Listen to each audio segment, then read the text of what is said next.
Akashvani Imphal R.K.Gorani na pau pajari ahanbada maruiba pau Malemgi sinmisingi numit medeng asi pangthokli Manipur da numit palan asi tongan ba mafamsing da pangthokani Raija aski tongan famsing dagi security force na kusukhula amadi aina thingkraba lalholupsing imyo kya fare amasung Pradhan Mantri Narendra Modi na ngasi Mumbai ki Geowal Convention Center da World Audio Visual Entertainment Summit Webs lasing ni kun mga haudok lagani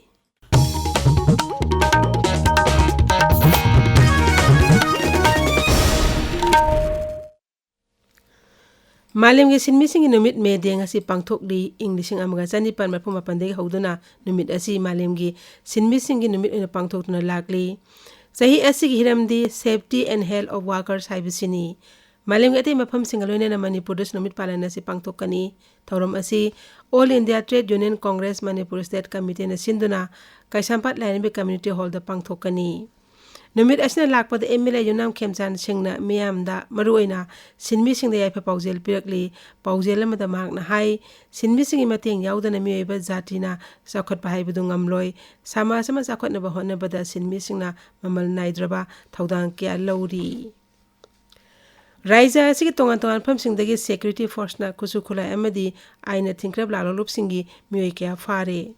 Police ki pauna hai security force ki apun bakangbu na ngarang Imphal Jilla gi hangang police station na konba hangang khong amasung masigi akoi bedegi yamlaba kusukulai phaгаtle kulai sing adu manungda 303 rifle amma sniper rifle amma magazine yawa 9mm SMC carbine amma .32 pistol amma insas rifle ge magazine ani detonator yawdaba 36 hand grenade ahum nongmai maru amti atai kusukulai kya phagat ki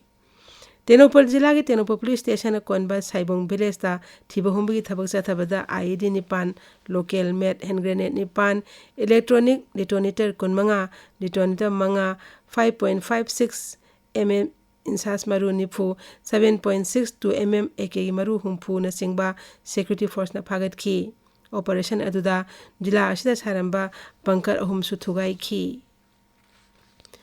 Amaromda Tenopal Jilla ki More Police Station ki manung sanba Yangobungdagi gari anida puramba WY table lak humlom amasung seloina lupalak ani makhairom fare hairi polam sing adu puramba mi ani su fare basing adu More Police Station manung sanba Gobajang village dagi ni hairi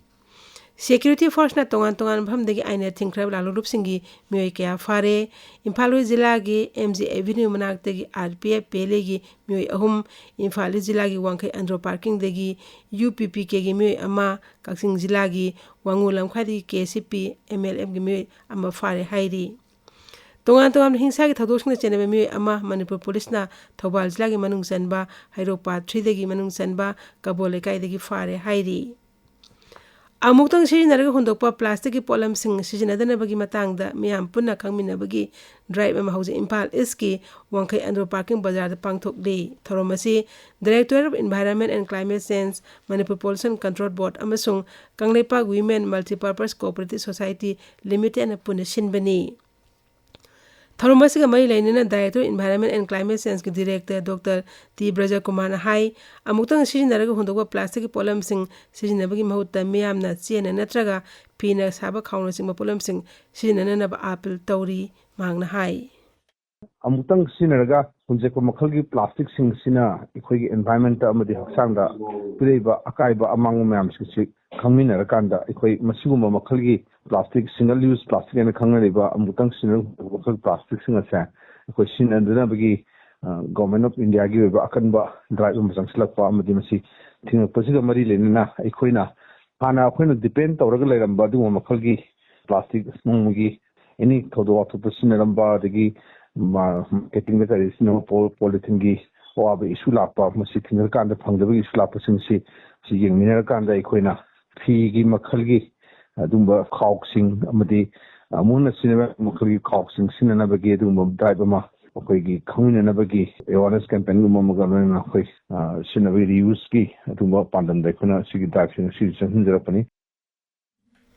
Thaurumbas ki saruk amu aina self help group singna sahaba phigi khauksing miyam den thokhi drive ase hayengna kongba bazar da amasung lagliba numaji nimitana khurai lamlong bazar da pangthokani hairi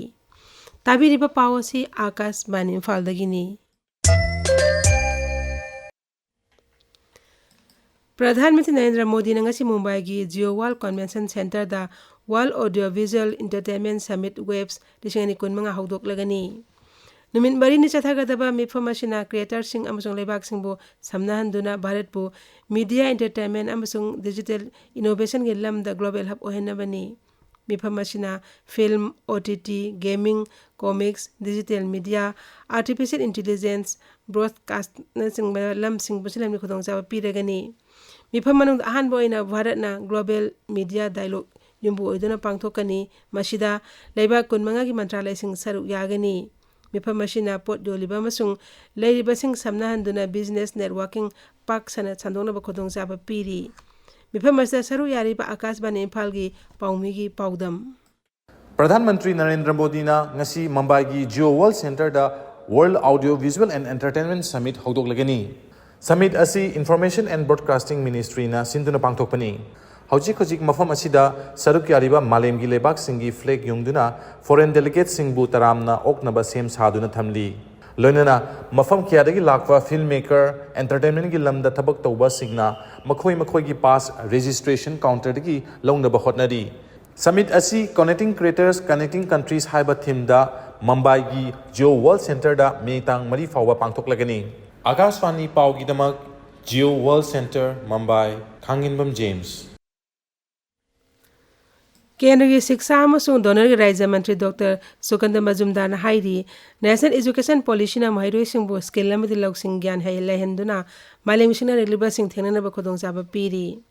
Pradhan Mantri Uchatar Shiksha Abhiyan gi makhada multi disciplinary education and research university gi nimin ini chathagadaba jari thaki workshop New Delhi da haudoladuna Dr. Majumdar na hai National Education Policy na naha singbu hena sakti piba mai tampham sang sing matam ga sunana semgot pamadi Bharat ki hana lejan balok sing gyan ga na wakalon ga munsin hanbi khodong saba piri magna hai workshop asida tongan university humpumari gi vice chancellor humpumari higher education gi state project director sing state official sing saru yabana kendra masung rajya sarkar sentang makhada national education policy karamna mapung pana sana hangada gi haibri khodong saba piri ngasi phongwa pause sing maroi pausing dam haujik Kshetrimayum Ganga leire Ganga Kshetrimayum Ras Babanda security gi meeting pangthokiba lamgi wahauda Tamenglong gi khungang ani gi marakta sauna ungkhana khibagi paw amadi wakhalon manaba MLA sing punsinduna sarkar semnaba thaurang tawri haiba paw ngasi phongba pawse singi maroiba paw ena phongnari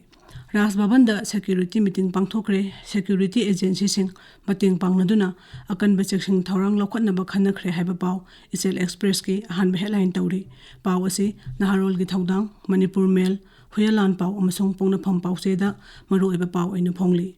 wakhalon manaba MLA kulhumdoi leire kuntra subaga government semnaba claim tawragani Ramesor haiba pau pongna pham pau segi ahan be headline tawri pau asi sanale pak pau seda su ahan be headline oina phongli Sangai Express da Tamenglong da ngamkhai gi khunja sing kan na phunakre PWD gi guest house mai thakre district magistrate na curfew thamjin kre haiba paw ahan be headline tawduna phongli paw asi Imphal Free Press amasung Sangai Express English edition da su tungan mamong da headline tawduna ahan ba paw oina phongli Modi amasung Amit Shah da lengak semhan biu haijaruba singna ama haire khujek piba yawkhidaba singna ama amu haire haiba paw huyalan paw jagi ahan be headline tawri Naharol gi thaudang da population census da caste census yawrgani center haiba paw ahan be headline oina phongli Tamenglong town da curfew thamjin khibagi paw Ganphu Mail amasung Tamenglong Times da ahan be headline tawri Gorani Thagachuri Ganga Haujik aroibada mari paw amuk hana malem gi sinmising numit media ngasi pangthokli Manipur du numit palana si tonga phamsing da pangthokani Raija aski tonga phamsing dagi security force na khusukhula amedi aina thingkraba lalholup singi myoi kya fare amasung Pradhan Mantri Narendra Modi na ngasi Mumbai gi Geo World Convention Center da World Audio Visual Entertainment Summit Webs 2019 haudoklagani pauloi jari